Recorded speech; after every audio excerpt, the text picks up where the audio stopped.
now tuned into the greatest. So when that bag come, I won't fumble. I'm just stacking on the low, but hey, I'm tired of being humble. Let me get to it. That motivation music. Get control of your life, don't let nobody else do it. Cause when I gon' have Metro S550s cruising. Feel like you winning on the ground. Yes, sir. What's up, everybody? Welcome back to The Run with me, Manny Wilson, all the way from Detroit to Chicago to your speakers and headphones. I appreciate you tuning in to the first interactive sports podcast, a community that makes sure your voice is heard. So if you hear something you agree with, you disagree with, you like or you dislike, go ahead, shoot us a quick take on our voicemail line, and I promise we'll play your take back on our next episode. That number is 219-413-9405. And then, hey, you know what to do. Leave a quick take. Anyway, shout out to SeatGeek for sponsoring this episode. Get $20 off your first ticket purchase when you use the promo code The Run Podcast. Now, this code can only be applied for first-time users on the mobile app or website. So I don't know about you, but baseball season is still rolling strong. And my team, them Detroit Tigers, is balling. We are, as my great friend here, Travis Hicks, sports reporter from Fox 47, says, the hottest team in baseball. What's going on with you, Travis? How you feeling, bro? Manny, always appreciate you having me. I always tell you this is the best sports podcast out there. Not just saying that because you're a great friend. You really deserve your flowers. And yes, Tigers' best team in the league. Super excited to talk more sports with you. It's always a fun time on here. And, there's nothing better than talking sports. So let's get to it. Yeah, man, I'm excited. Anyway, so look, let's do this. So as we know, the round in the playoffs just ended. Second round just finished off. It was a Game 7 that we got to witness between the Oklahoma City Thunder and the Denver Nuggets. Initially, when I seen this matchup, Game 7, I'm like, okay, we're in for a duel here. But it really just ended up turning out to be a butt whooping. We seen OKC whip off the belt and get the popping and swinging. So it was a match that I was not really anticipating turning out that way in Game 7. So it just caught me by surprise. What's your thoughts on that Game 7 between OKC and the Denver Nuggets? I'll be honest, I was wrong about the game. I was going for Denver. I would like to see Jokic get another ring, and I wanted Russ to get one because he's like the last OG from those classes of 08 and 09. But it was a butt whooping, like you said. Shai, I think, and I told you this on a previous podcast, Shai's the MVP. And I think he solidified it with that game, the way he played. Jokic still might have had the better season, but Shai came up for his team big. And the last 2 years, they were a 1 seed. Last year, they got beat by Dallas, and everyone's like, oh, they're a fluke 1 seed. They're like the Atlanta Hawks of when LeBron used to beat them. But OKC did it. I got to give them their credit. Shai played amazing. Chet. Lou Dort, Jalen Williams finally was hitting some shots. So, like you said, it was a butt whooping. And one guy who's an X factor, Alex Caruso, is still a great defender. All around, just like he was giving Jokic hell. If you remember during the game, second and third quarter, Jokic went to the bench, and they went on a 13-0 run, and they were down by 2 and now up by 11. So it was just crazy to see. When Alex Caruso, it was really the second quarter. If you didn't watch the game, the second quarter of that Denver Nuggets and OKC game really was all that you needed to see. That was the peak of the game. That was the deciding factor of the game, was that second quarter, and then they came out in the third quarter with that same fire and just ran with it. So I was shocked at that point. When they came out after halftime and continued to stay iron high and just on fire, I was like, okay, all right, let's get ready for the Wolves. Let's get ready for the Wolves, and let's see OKC Wolves matchup at this point. Matt or Nuggets was just not going to come back after that. But you mentioned Alex Caruso, which, obviously veteran presence on that young team. But this is the dude, what stood out to me was him guarding Nikola Jokic. I seen something here, and it was like a basketball type of thing that I just love. Me being a smaller dude, I pay attention to this type of stuff because this is what I do, whenever I go play basketball, and when I used to play basketball, in an actual organized setting. So, I love Nikola Jokic. The matchup between Alex Caruso and Nikola Jokic. Initially, people probably think what the hell? It makes no sense. But I just love from the fact of Caruso being smaller, being able to take up space, being able to limit Jokic from putting the ball on the floor, because that's what really hurts a lot of defenders when they're guarding Nikola Jokic. These bigs can't keep up with Jokic dribbling the ball, moving as fast as he is. When you put a smaller guy there who takes away the space, who limits every amount of dribble that Jokic is going to do, it makes that much of a difference. So as long as Jokic isn't down low, posted up against Caruso, which we did end up seeing, then he's okay. And even when that happened, we seen Thunder swarm the hell out of Nikola Jokic in that setting. So it was just, that was amazing to me, and that was a basketball thing that really stood out to me. Oh, yeah, I thought it was incredible defense. And that, second quarter, third quarter, they really, took over. Because if you notice in the game, Denver took their starters out with still, 8 minutes to play. Man. They were just, throwing in the towel. And the thing was, I thought it was going to be Denver's game because from the beginning, Kristen Braun was starting to get buckets. They were up by 11 at one point in the first quarter. It's crazy looking at that game to consider Denver at one point was up by double digits. But it looked like they were going to get it. But when they started missing, Jamal Murray was missing his shots, Michael Porter Jr., Aaron Gordon risked his career, playing on that grade 2, hamstring. When Shams reported that that's a 7-week injury, because I think it was similar to maybe Steph Curry's injury, what he was dealing with in the Timberwolves series. And he was still out there playing. You could see he just couldn't move the same. And I'll be honest, it's a new era of basketball. And I think what's so interesting right now, one of these 4 teams that are left that will win a championship will be the first championship in 50-plus years from one of the 4, because 3 of them haven't won one, and the Knicks last one won in 1973. Yeah, bro. So I'm so excited. I'm so excited about that. And I'm so glad you just mentioned that, because that kind of brings me to the point that I really wanted to talk about here and that I really wanted to mix up. Is new champion has obviously happened. Knicks, Pacers, Wolves, Thunder. This is exciting. And to me, with everybody who's left remaining, I got to compare. It's only right. Everybody is here. Congratulations. You made it to the conference finals. But there's one specific guy who's been standing out to me in every series that he's played in, and that I got to consider the best player in this playoffs right now. So I was going to let you go first in this instance, but I think I got to go ahead and just say it, bro. Jalen Brunson has been the best player in the playoffs so far, as he's already in the conference finals. I know you can make an argument for SGA. You can make an argument for Ant. Ant is my personal favorite star player who's left in the playoffs right now, but nobody compares to what Jalen Brunson has been doing. This man has been putting the Knicks on his back. He done hit buzzer beaters. He done hit game winners, all kind of things, silencers. This man has been incredible, so I'm super excited, and we'll preview the series about the Indiana Pacers in just a second. But for me, the best player remaining in this playoffs right now is Jalen Brunson, and it doesn't even come close. Wow, man. Okay, so I will say this. Jalen Brunson has been balling. I'm going to give him his flowers real quick, because what he did to Detroit, I was mad. I kept calling him a flop artist on Twitter. But I got to admit, he's a bucket. That game winner he hit on Asar to end the series, that was he's a bucket. I want to say this. If the Knicks do go on to win the finals, the Pistons push them to the brink of potential finals champions. So I want to say that, so our future's bright. But to go to your point, Brunson has been absolutely balling. What he did to Boston, even before Jason Tatum tore his Achilles, they were going to beat Boston, and that was saying a lot with how stacked that team is. However, Manny, I think you're wrong. I got to go with Anthony Edwards. Legend killer. This man has beat Kevin Durant, Nikola Jokic, LeBron James. I don't want to say he beat my boy Steph, even though he technically did, but Steph got hurt in game 1. And they did win that game. So, maybe it would have been different if Steph won. I can only dream about that. But the point is, I got to say Ant, because I see he's a baby Michael Jordan.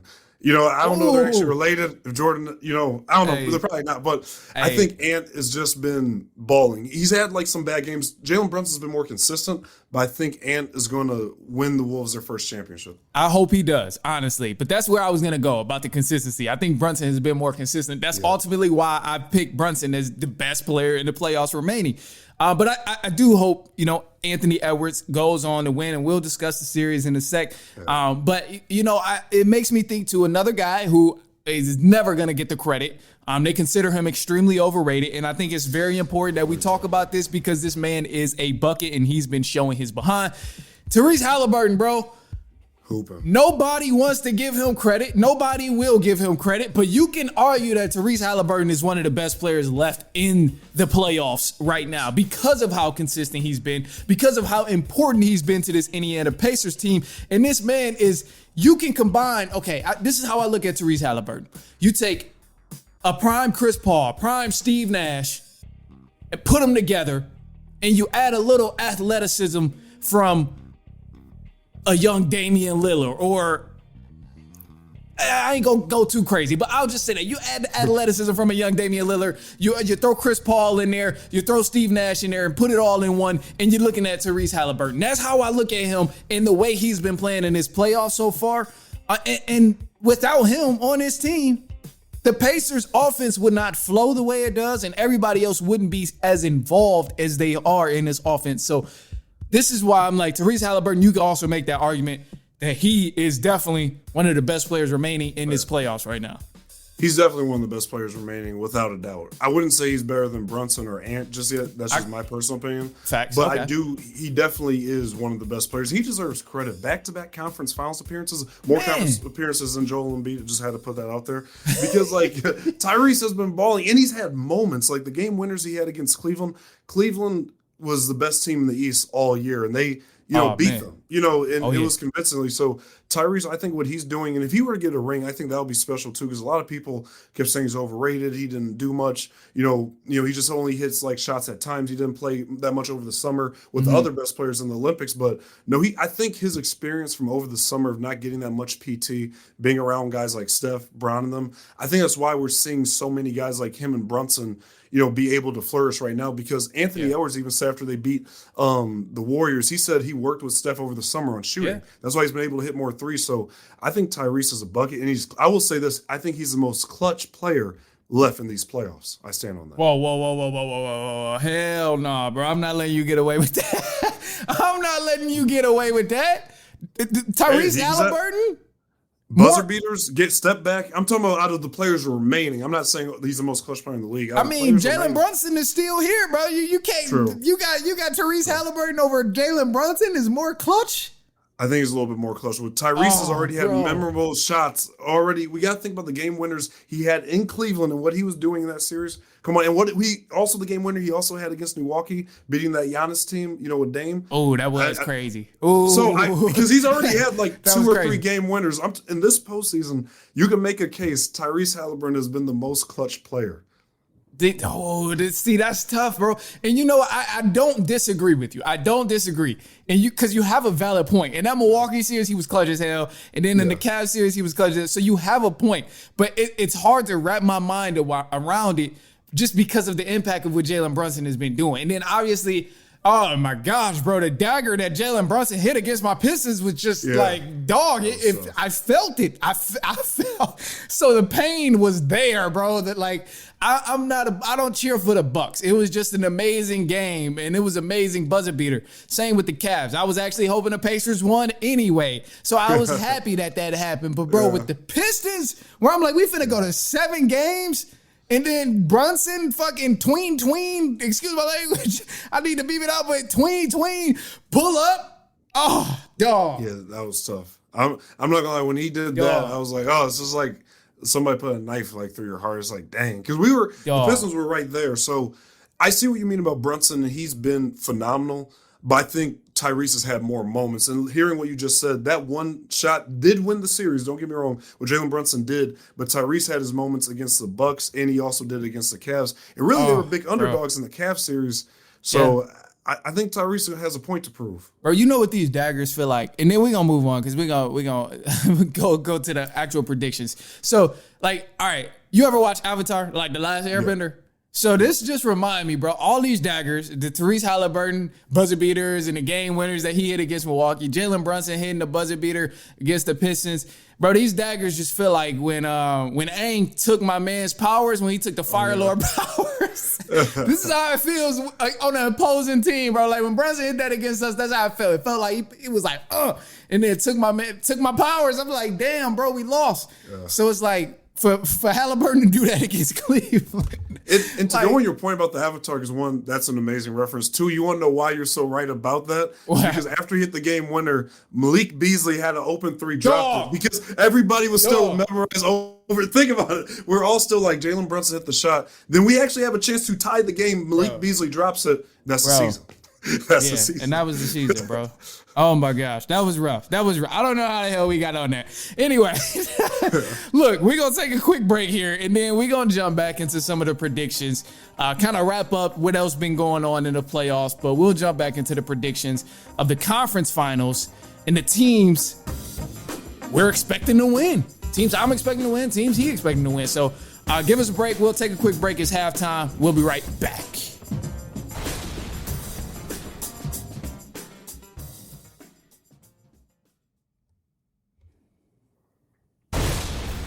All right, what's up, everybody? Welcome back to The Run with me, Manny Wilson. I'm still here with my special guest, sports reporter Travis Hicks.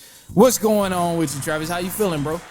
Man, feeling good. It's always a pleasure talking sports with you. And this is like always the best time, man. Talking NBA playoffs, almost summer. We got baseball back.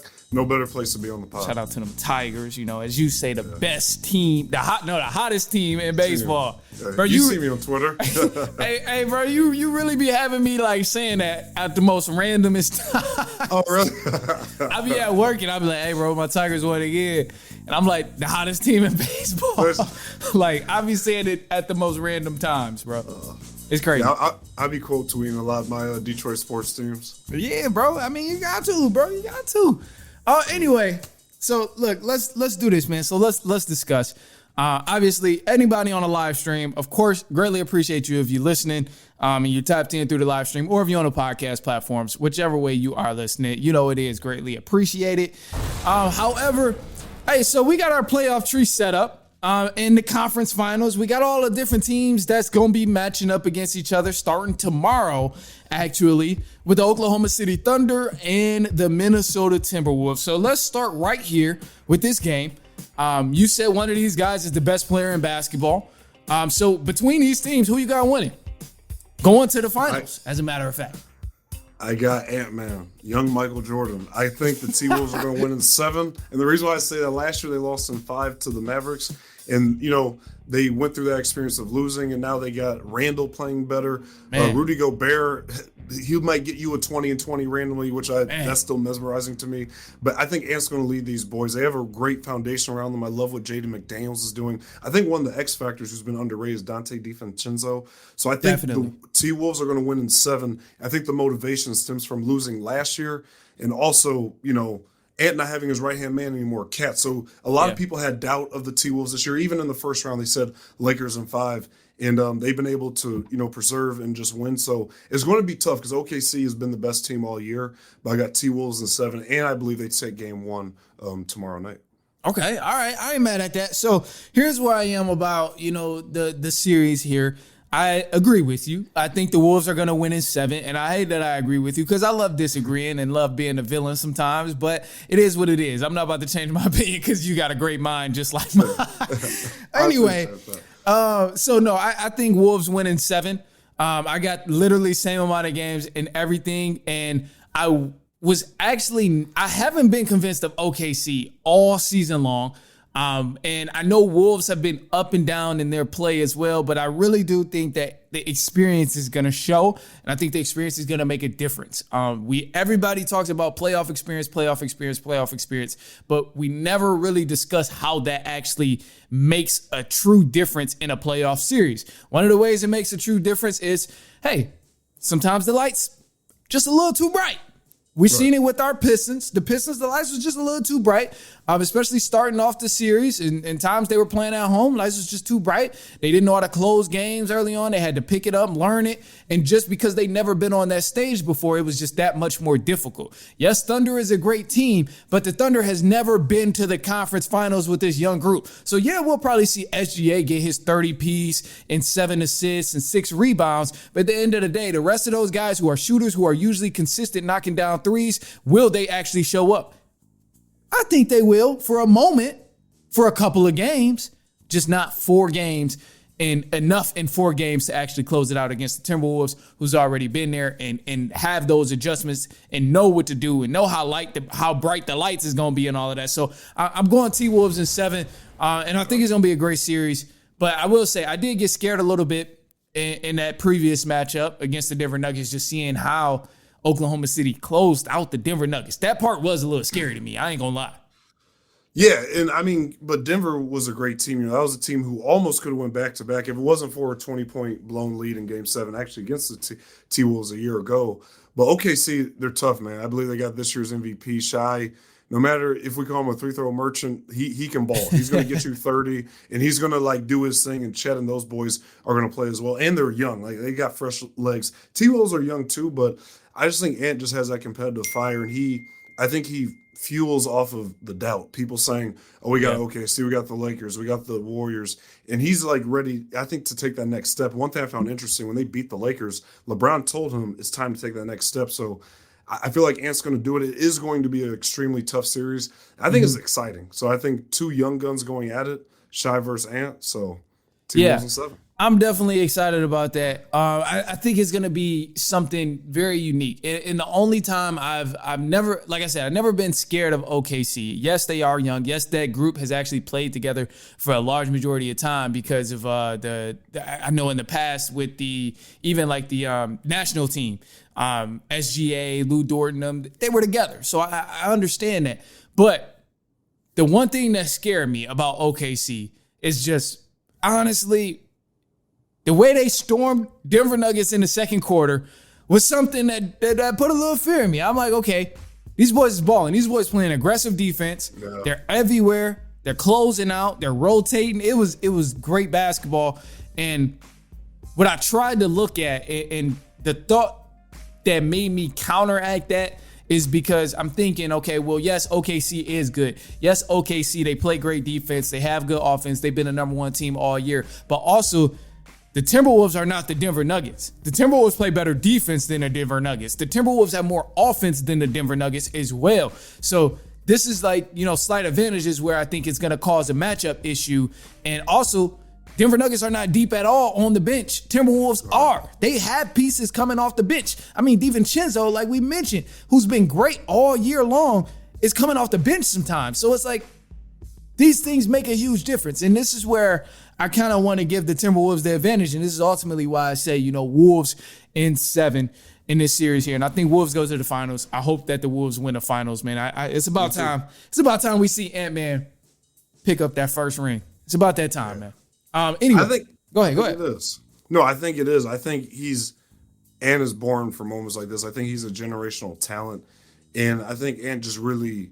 He loves that grind. You see, obviously, a lot of team hopping, things like that. And early on in his career, to do with a team like this in Minnesota after, the years of losing, I think could be special. So I'm super excited for that series. Yeah, that one's going to be dope, man. But it's not the only one. Obviously, this is a big matchup, too. Over on the Eastern Conference, you got the Indiana Pacers versus the New York Knicks.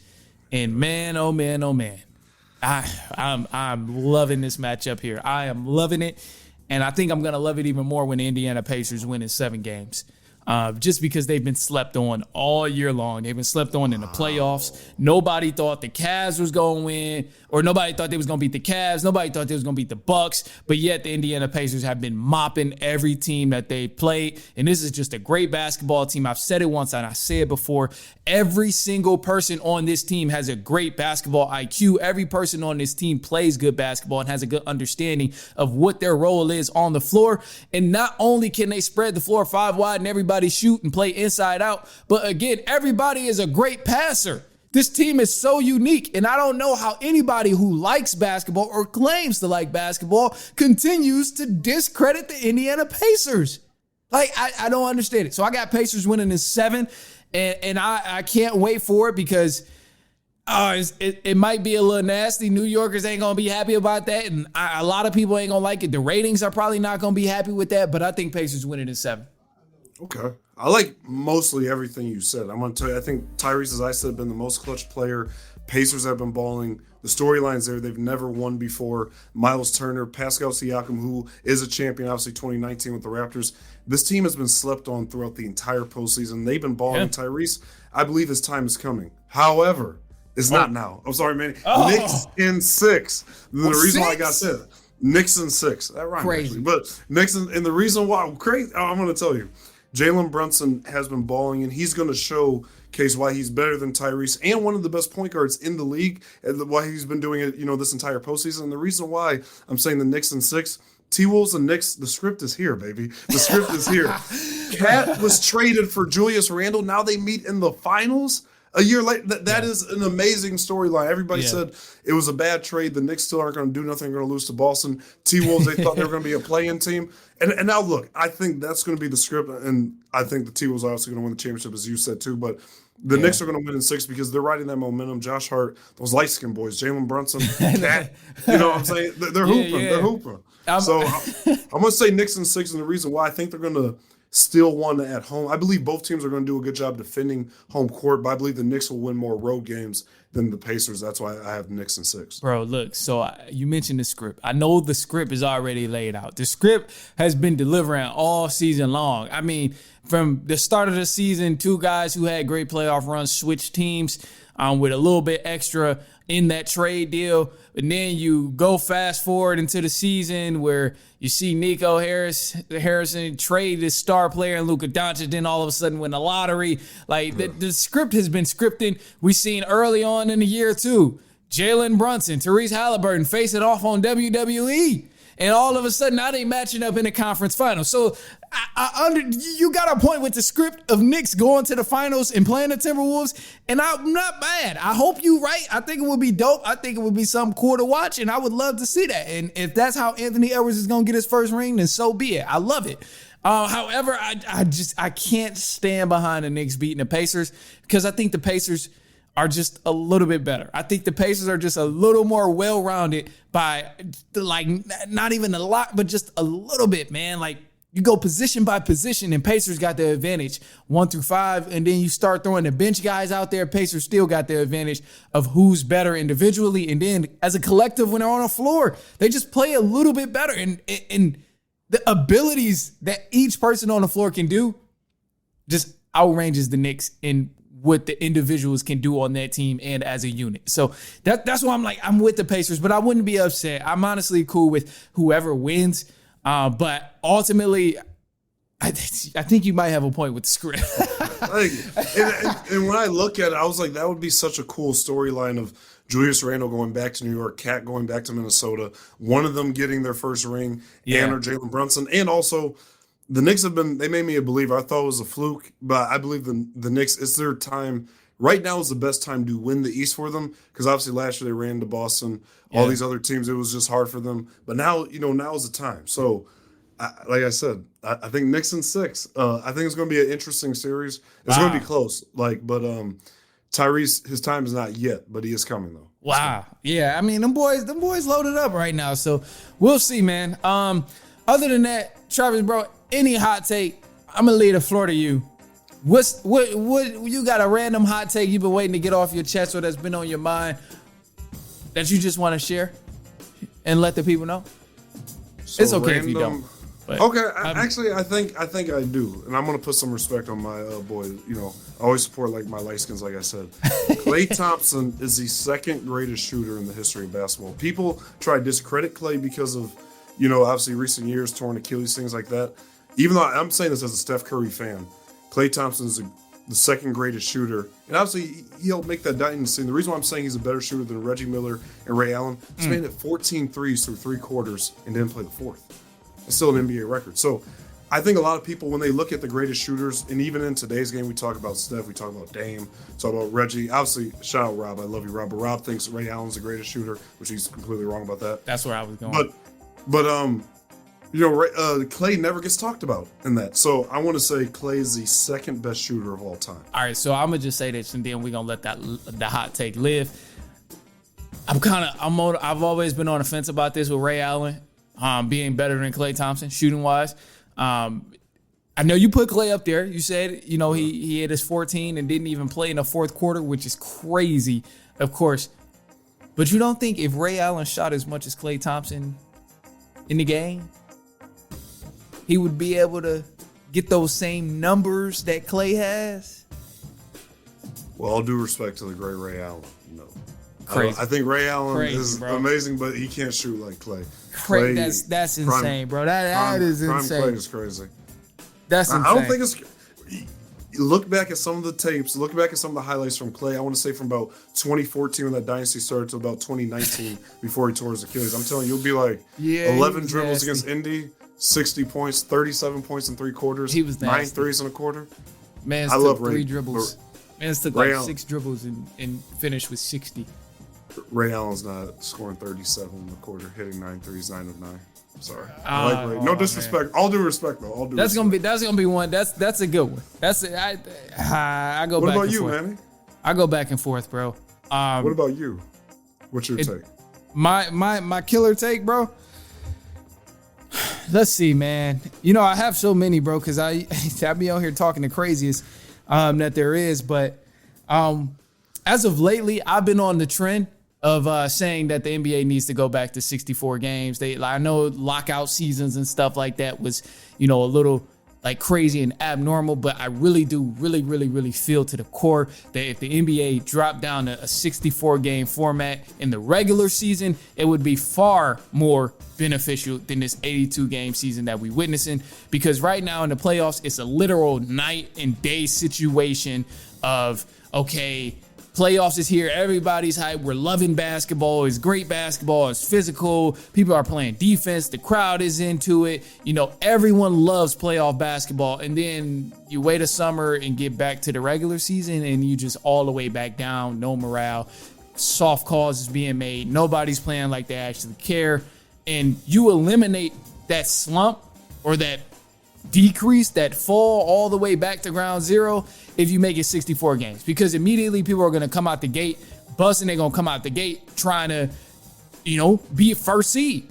So if you go 64 game format in a regular season and then you also get rid of that stupid play-in tournament where a 10 seed can get in the playoffs and also possibly win the lottery to be first in the draft, like you gotta change that. So that's what I've been on lately in terms of my hot take. And I stand by that. I will always stand by that. And another one, and this just triggered something, not going to elaborate much on it. We're going to have to discuss it next time. Russell Westbrook, arguably top 5 point guard ever. Top 5 point guard ever? Top 5 point guard ever. Okay. And that's okay, we'll get more on that next time. Yeah, that one's crazy. But to go on your first point yeah. of the first take, I actually agree with it because I think a shortened season is going to force guys to play. Because NBA, out of football and baseball and hockey, I feel like NBA is the one sport that load manages a lot. And you see guys like just not playing. And if you could make it a shorter season, basically telling them like you have to play, I think that's amazing. And also, I agree, the play-in tournament's stupid. You work all season hard to make the playoffs. You're an A seed. Then you just say like the worst shooting night of the season. You go like 0 for 10, and now you're not in the playoffs, even though the previous 82 games. Like, that's stupid. So no, I agree with that. I'm saying, bro, like, yeah. So that's the wave I've been on lately with the playoffs in the regular season. This is the wave I've been on lately because it's annoying, bro. You got a lot of people who don't even watch the regular season because of that. So it's like it can help viewership. But I could go on and on about that all day because that's one of the ones that's like a nerve for me. That one strikes a nerve right there.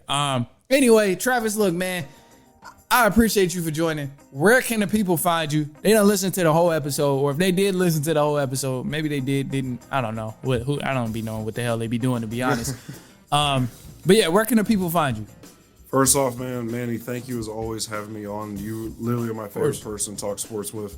That's without a doubt. There's always an amazing time. We have a great back and forth. And where people can follow me at, you can follow me on YouTube, Travis Hicks _reporter. I have a lot of content on there for my news stories and exclusive one-on-one interviews. Twitter, Travis _reporter, and Instagram, Travis Hicks _reporter. Weekly content, trying to get 3 or 4 videos out of what I do at 47, and some other exclusive interviews just with motivational speakers, athletes, and rappers. So check me out. Yeah, definitely check them out, man. You got to check out some of them interviews because you never know who you might see. And I've known Travis for almost 2. Yep, we met. It was August of 23. Yeah, in Bama. So yeah, about 2 years. So yeah, I've known him for 2 years, and then randomly one day, bro, up the whole interview with Magic Johnson. I'm like, damn, bro, what's up? I'm like, damn, that's what's up, dog. So yeah, you never know.